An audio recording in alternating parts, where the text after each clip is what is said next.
again, friends. Thanks for tuning in for another bookish video. This one is going to be, as promised, a haul of a few books that I got for my birthday, and then also mainly a lot of library books. So let's go ahead and take a look. I have a tendency to order books from my library. I rideshare with my partner, so I actually will go online and order my library books and then have them sent here since I don't have transportation during the day. And it's often exciting because I forget what I reserved and what I requested, because sometimes it can take weeks for it to arrive, and so it's always exciting when I get my little blue package of whatever books that I had ordered in the moment. So let's take a look.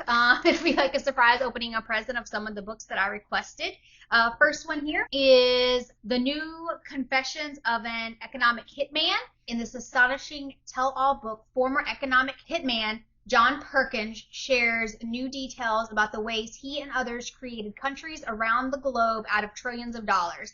Then he reveals how the deadly economic hitman cancer he helped create has spread far more widely and deeply than ever in the United States and everywhere else to become the dominant system of business, government, and society today. Finally, he gives an insider view of what we each can do to change it. So again, as I continue this journey on better understanding systems of power and anti-capitalism, I think this will be a helpful book in that education and that journey. Next, we have Myth America. Historians take on the biggest legends and lies about our past.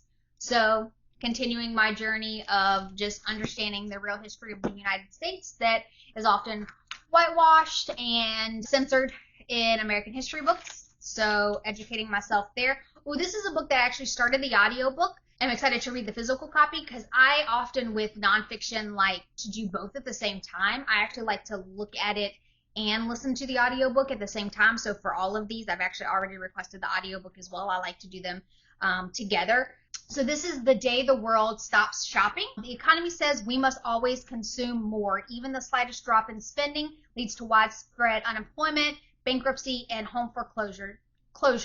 The planet says we consume too much. In America, we burn the Earth's resources at a rate 5 times faster than they can regenerate.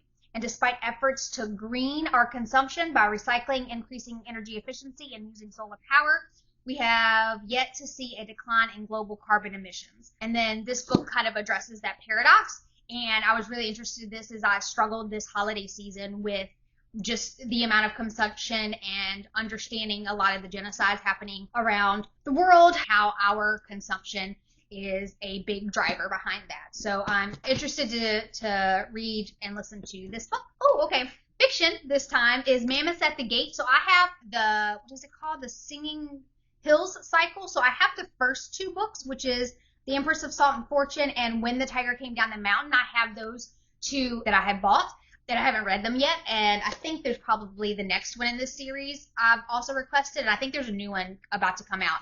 So I want to do like a marathon reading those, so stay tuned, because I've never read them before, but I've heard nothing but wonderful things. Another fiction, this is Knight's Edge by Liz Karen. I don't exactly know what this is about, but this is what's always exciting, is I see the book, the premise sounded interesting at the time, so I requested it. Having a mom like Izzy meant Mia had to grow up fast. Mia's in her 20s now, longs for a life on her own, but where she doesn't have to worry about anyone discovering their terrible secret or breathing down her neck. When Mia meets rebellious musician Jade, she dares to hope she's found a way to leave her home and her mom behind. Knight's Edge is a sun-drenched novel about the darkest secrets we hide and how monstrous we can be to the ones we love most. And I hear there's also a sequel coming out, so I don't know, we'll check it out. This is Having and Being Had. I don't know what this is about. I don't honestly remember requesting this, so I have no idea what it's about. Revelatory and necessary primer on how late capitalism affects our daily lives. My adult life can be divided into 2 distinct parts: the time before I owned a washing machine and the time after. Having just purchased her first home, the poet and essayist now embarks on a provocative exploration of the value system she has bought into. Through a series of engaging exchanges in libraries and laundromats, over bar stools and backyard fences, she examines our assumptions about class and property and the ways we internalize the demands of capitalism. And then this is probably, yes, I was going to say it's another small one. So this is Into the Riverland. This is the other in the, what's it called? Singing Hill cycle. So here's my, let's turn it around. Here's my library book haul. Whoa, son of a gun. My library book haul. I'll have a few that I got at a used bookstore and then at big chain bookstore. So this one is An American History of Cuba.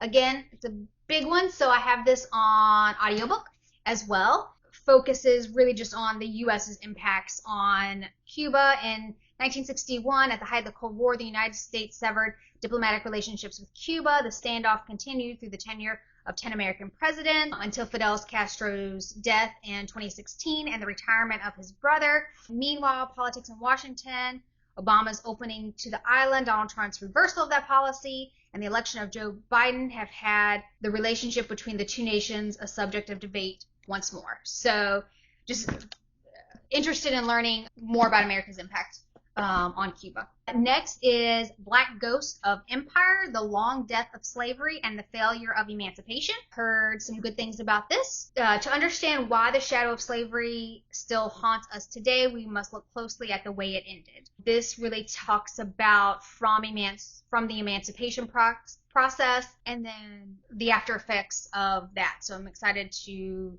read that. Next is A Little Devil in America. This is an author who has been highlighted a lot. I've seen on my TikTok and on my booktube, YouTube, and just people are raving about this author's books. And this is about telling the story of Black music in America. And I hear the prose is brilliant. And it says, with care and generosity, he explains the poignancy of performances, big and small, each one feeling intensely familiar and vital, both timeless and desperately urgent, filled with sharp insight, humor, and heart. A Little Devil in America exalts the Black performance that unfolds in specific moments in time and space, from mid-century Paris to the moon and back down again to a cramped living room in Columbus, Ohio. So I'm actually really, really excited for this one. And then, that one I got at a used bookstore in town. This one I also got at the used bookstore. This is called The Looting Machine: Warlords, Oligarchs, Corporations, Smugglers, and the Theft of Africa's Wealth.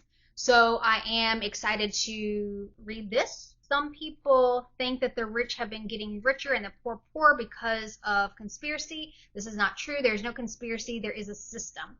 It is a system that is always evolving. Tom Burgess has managed to uncover and then dissect one of the most powerful engines of that system, which was re-engineered after the end of the Cold War. The Looting Machine offers vivid portraits of the individuals who have adapted the wholesale looting of Africa's mineral resources for the benefit of oligarchs and state interests around the world. Important read right now in particular. And then honestly, the book I'm most excited about, because I feel like in this journey that I'm on, this is just a must read. Such a profound and base reading for anyone on this decolonization, anti-imperialist journey. And that's The Wretched of the Earth by Frantz Fanon. First published in 1961 and reissued in this 60th anniversary edition with a powerful introduction by Cornel West, who's running for president. Just so you know, there's more than two parties running for president. Fanon's The Wretched of the Earth is a masterful and timeless interrogation of race, colonialism, psychological trauma, and revolutionary struggle, and a continuing influence on movements from Black Lives Matter to decolonization, a landmark text for revolutionaries and activists. So, like I said, honestly, a pivotal book for me to read on this journey. And I originally had this from the library, but I just canceled the hold and was like, I need to buy it because I know I'm going to want to annotate it. So why bother? So yeah, so that is, I don't know if I can try to hold all these up, but that is my current book haul. That includes a few books that I bought, a couple with birthday gift card, couple used, and the majority from the library. So stay tuned as I try to read through these. We'll see when we get to them, but absolutely I think this is going to be a top priority for me in the near future. So stay tuned if you want to read through that with me, and I appreciate you clicking on this video. Be sure to like, be sure to subscribe, leave some comments on like some of your favorite library books that you've gotten recently, because we love our libraries here. And thanks for tuning in, and I'll talk to you later. Bye!